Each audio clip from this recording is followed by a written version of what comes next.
Selamat pagi anak-anak, selamat berjumpa dalam pembelajaran pada hari ini. Sebelum kita mulai, mari kita awali pembelajaran kita dengan berdoa. Siapkan hati dan pikiran kita untuk berdoa. Dalam nama Bapa dan Putra dan Roh Kudus, amin. Allah Bapa yang Maha Baik, kami bersyukur kepadamu karena Engkau telah menganugerahi kami masing-masing dengan berbagai kemampuan khusus.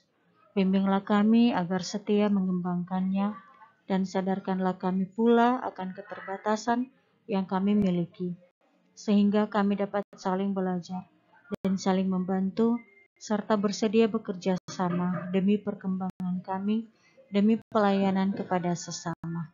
Demi Kristus Tuhan kami. Amin. Dalam nama Bapa dan Putra dan Roh Kudus. Amin.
Baik anak-anak, pada hari ini kita akan mempelajari dua materi, yaitu kemampuanku terbatas dan syukur sebagai citra Allah.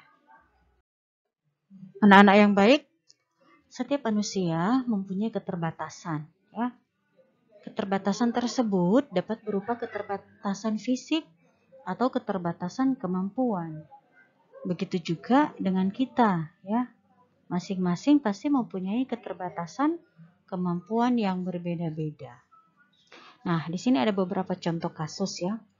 Ada anak yang sangat pandai sewaktu di SD, tetapi sekarang hanya menjadi pengamen jalanan karena orang tuanya tidak mempunyai biaya untuk menyekolahkan dia.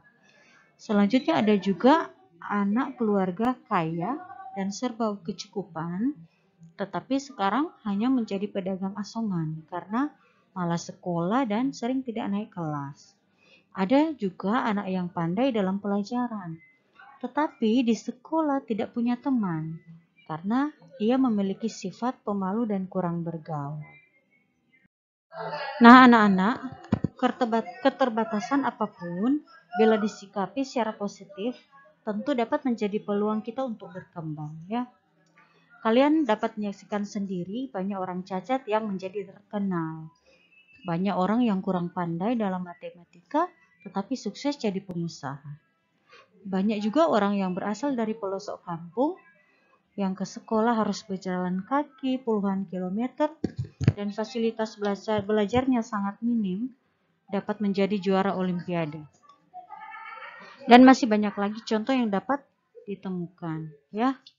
Yang penting, keberanian menerima keterbatasan, mengatasi dengan bekerja keras, ya, yakni bahwa segala sesuatu dapat tercapai, ya, yang penting ada tekad dan sebagainya. Maka mengeluh, minder, frustasi, iri atau menghalalkan segala cara tidak akan menyelesaikan keterbatasan yang dimiliki. Nah, anak-anak, semua orang mempunyai keterbatasan, termasuk kita, termasuk kalian. Atau pada saat tertentu sadar akan keterbatasan. Bahkan murid-murid Yesus pun pada saat tertentu merasakan keterbatasan kemampuan dirinya. Apa yang mereka lakukan? Nah, simaklah kisah mereka berikut ini.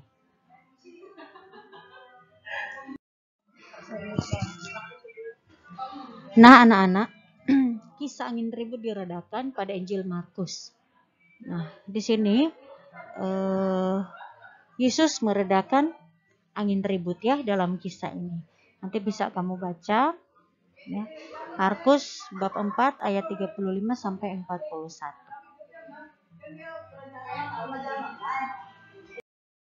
Nah, anak-anak, ketika sadar akan keterbatasan kemampuan, ada sebagian orang menjadi bingung. Bahkan ada pula yang menyalahkan Tuhan. Para murid Yesus rupanya mengalami hal yang kurang lebih sama ya. Seperti pada perikop yang baru saja kita lihat. Mereka bingung dan menyalahkan Yesus seolah-olah Yesus tidak peduli dengan nasib mereka. Seperti nampak dalam ungkapan, "Guru, engkau tidak peduli kalau kita binasa." Mungkin dalam bahasa manusia sekarang hal tersebut dapat berbunyi, "Mengapa saya tidak dilahirkan dengan wajah cantik atau ganteng? Mengapa orang tua saya miskin? Mengapa saya tidak sepintar dia?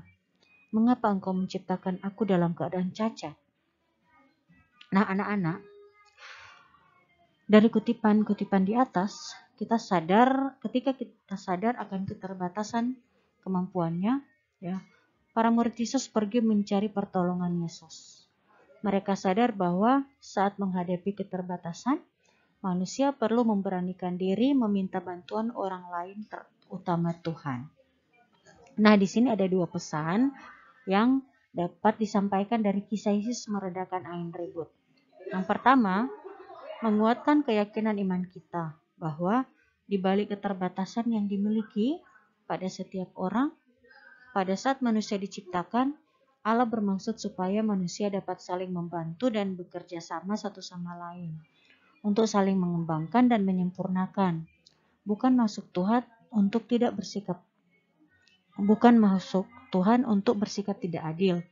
Ketika dalam keluarga ada satu anggotanya yang cacat, misalnya Tuhan hendak mengajari mereka untuk lebih peduli dan menyayangi anggota keluarga itu. Kita semakin diteguhkan jika saling membantu dan bekerja sama dalam keterbatasan masing-masing demi saling melengkapi dan mengembangkan diri. Nah, yang kedua, pada akhirnya manusia harus sadar, bila mana mengalami keterbatasan diri, ia harus mencari sumber kekuatan dan kesempurnaan sejati, yakni Tuhan Allah sendiri. Kenyataan tersebut dapat kalian lihat ya. Mengapa pada saat-saat sulit orang tuamu atau kamu lebih rajin berdoa supaya kamu lulus ujian ya? Banyak orang tuamu bermohon kepada Tuhan dengan bernovena ya. Nah, semoga kalian bisa pahami bahwa ya kemampuan yang kita miliki itu semuanya terbatas ya. Dan walaupun kita memiliki keterbatasan, kita tetap harus bersyukur karena kita adalah citra Allah ya. Oke, kita masuk pada materi yang kelima.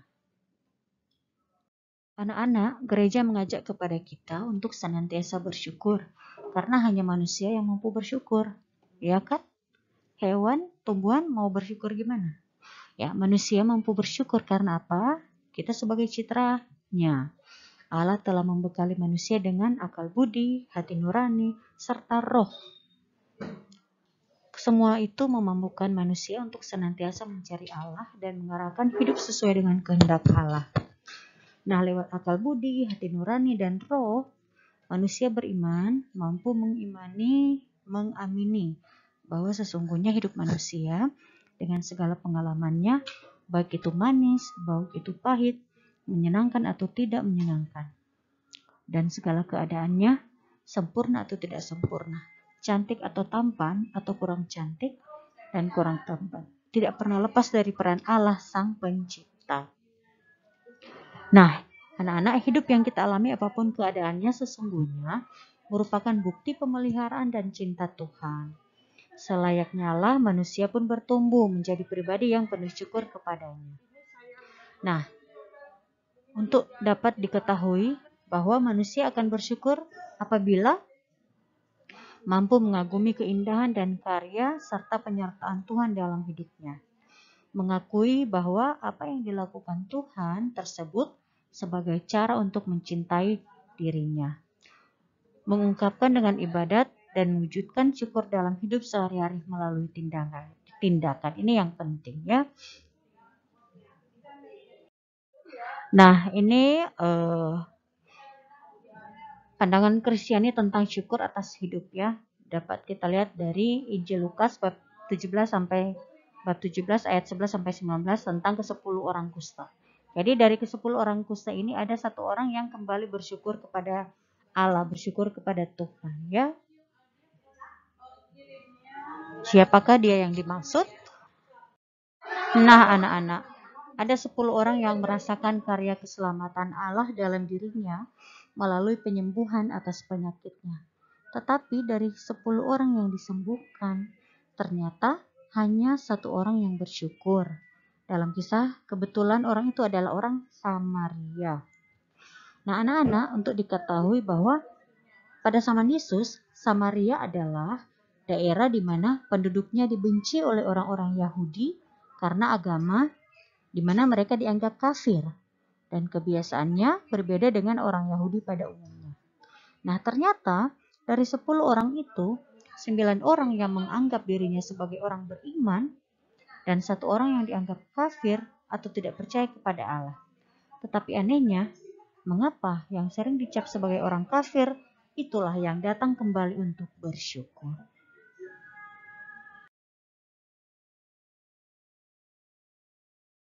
Nah, anak-anak, rasa syukur tentu dapat kita ungkapkan melalui ibadat atau doa.